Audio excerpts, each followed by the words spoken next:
Let's chika.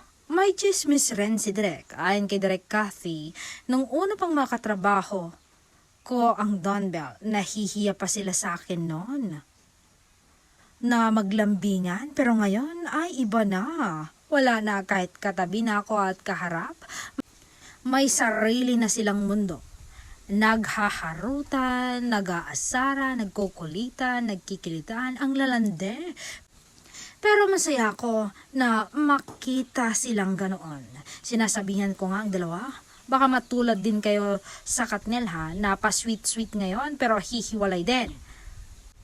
Pero humirit naman si Donnie na talagang ikinakilig ni Direk. Hindi naman Direk, sisiguruhin ko iyon.